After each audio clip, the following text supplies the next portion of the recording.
মজাদার কোনো খাবার, ধরুন খুব প্রিয় কোনো বিস্কুট বা চিপস খাচ্ছেন আর হঠাৎ হাত ফসকে সেটা মেঝেতে পড়ে গেল। দৃশ্যটা খুব চেনা, তাই না?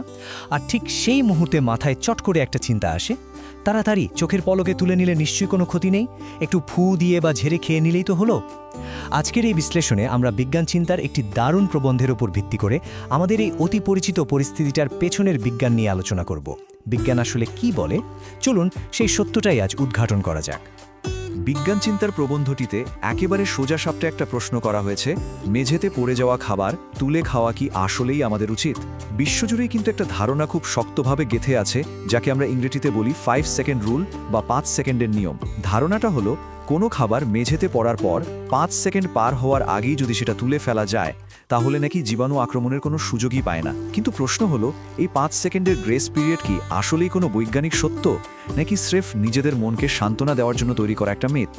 ঠিক আছে, চলুন এবার একটু গভীরে যাওয়া যাক।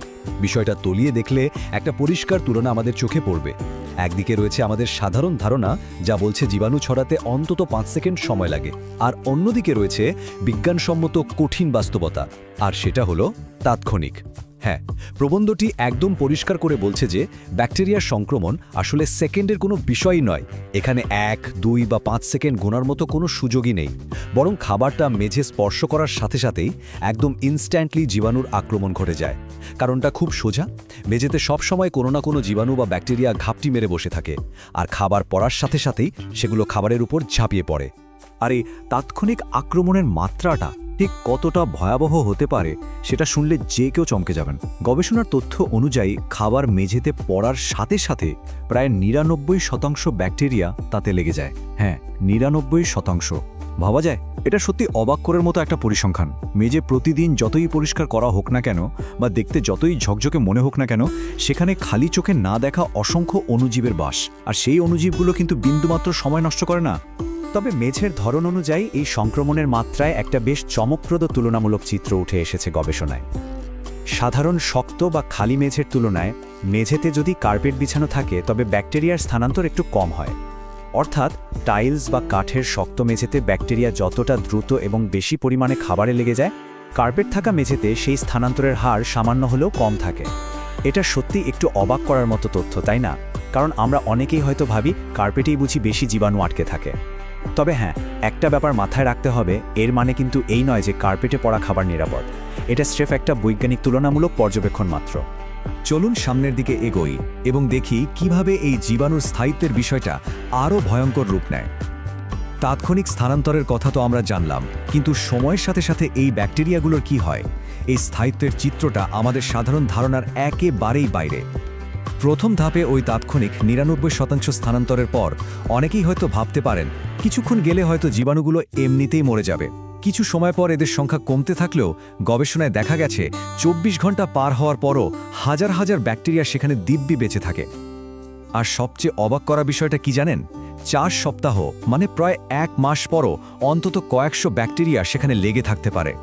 হাজার হাজার বা শত শত ব্যাকটেরিয়ার দীর্ঘস্থায়িত্বের কথা তো আগেই জানা গেল, কিন্তু এই মাত্র 10 সংখ্যাটা অত্যন্ত গুরুত্বপূর্ণ একটা বার্তা বহন করছে। জানেন কি, পেটের মারাত্মক অসুখ বাঁধানোর জন্য মাত্র 10টি স্যালমোনেলা ব্যাকটেরিয়াই যথেষ্ট। প্রবন্ধটি জানাচ্ছে ওই খাবার খেলে পেটের অসুখ হবে কিনা সেটা মূলত নির্ভর করে কতটা জীবাণু খাবারে লেগেছে এবং আমাদের শরীরের রোগ প্রতিরোধ ক্ষমতা কতটা শক্তিশালী তার উপর। কিন্তু স্যালমোনেলার মতো ক্ষতিকর ব্যাকটেরিয়া যদি সেখানে থাকে, তবে এই ক্ষুদ্র 10টি ব্যাকটেরিয়াই মারাত্মক বিপদের কারণ হতে পারে। পুরোটাই নির্ভর করছে মানুষের ইমিউন সিস্টেমের উপর। আচ্ছা, এবার আসা যাক 8 নম্বর স্লাইডে, বাঙালি পরিপাকতন্ত্রের মিথ, সাংস্কৃতিক বিশ্বাস বনাম বিজ্ঞান। আমাদের সমাজে একটা খুব পরিচিত সাংস্কৃতিক আত্মরক্ষামূলক যুক্তি রয়েছে। অনেকেই মনে করেন নির্দিষ্ট কিছু ভৌগোলিক বা জন্মগত কারণে আমাদের পরিপাকতন্ত্র বা হজম শক্তি একেবারেই অজেয়। অনেকেই অত্যন্ত আত্মবিশ্বাসের সাথে বলে থাকেন, আরে বাঙালির পরিপাকতন্ত্র বেশ শক্ত, এসব ব্যাকটেরিয়া আমাদের কোনো সমস্যাই করতে পারবে না। এটা বিজ্ঞান চিন্তার প্রবন্ধ থেকেই উঠে আসা আমাদের দৈনন্দিন সান্ত্বনার একটা বিশ্বাস। তবে প্রবন্ধটি সম্পূর্ণ নিরপেক্ষ অবস্থান থেকে বিজ্ঞানকে তুলে ধরেছে। আর বিজ্ঞান কি বলছে? বিজ্ঞান বলছে এই ধারণার কোনো বিজ্ঞানসম্মত ভিত্তি নেই। অণুজীব বিজ্ঞানের কাছে মানুষের জাতীয়তা বা ভৌগোলিক পরিচয়ের কানাকড়িও মূল্য নেই। রোগ প্রতিরোধ ক্ষমতা পুরোপুরি নির্ভর করে শারীরিক সুস্থতার ওপর, কোনো প্রচলিত সাংস্কৃতিক মিথের ওপর নয়। বিজ্ঞান এবং গবেষণার সমস্ত তথ্য বিশ্লেষণের পর চূড়ান্ত রায়টা তাহলে কি দাঁড়াচ্ছে? খুব সোজা। মেঝেতে পড়ে যাওয়া খাবার কখনোই তুলে খাওয়া উচিত নয়। রোগ ব্যাধি থেকে দূরে থাকতে এবং নিজেকে সুরক্ষিত রাখতে ওই পড়ে যাওয়া লোভনীয় খাবারটার মায়া ত্যাগ করাই হলো সবচেয়ে বুদ্ধিমান এবং স্বাস্থ্যকর সিদ্ধান্ত। ক্ষণিকের লোভের বশে নিজেকে পেটের অসুখ বা ব্যাকটেরিয়ার অদৃশ্য হুমকির মুখে ঠেলে দেওয়ার কোনো যৌক্তিকতাই কিন্তু বিজ্ঞানের চোখে নেই। আজকের এই আলোচনাটা শেষ করার আগে একটু ভাবার মতো একটা বিষয় রেখে যাই।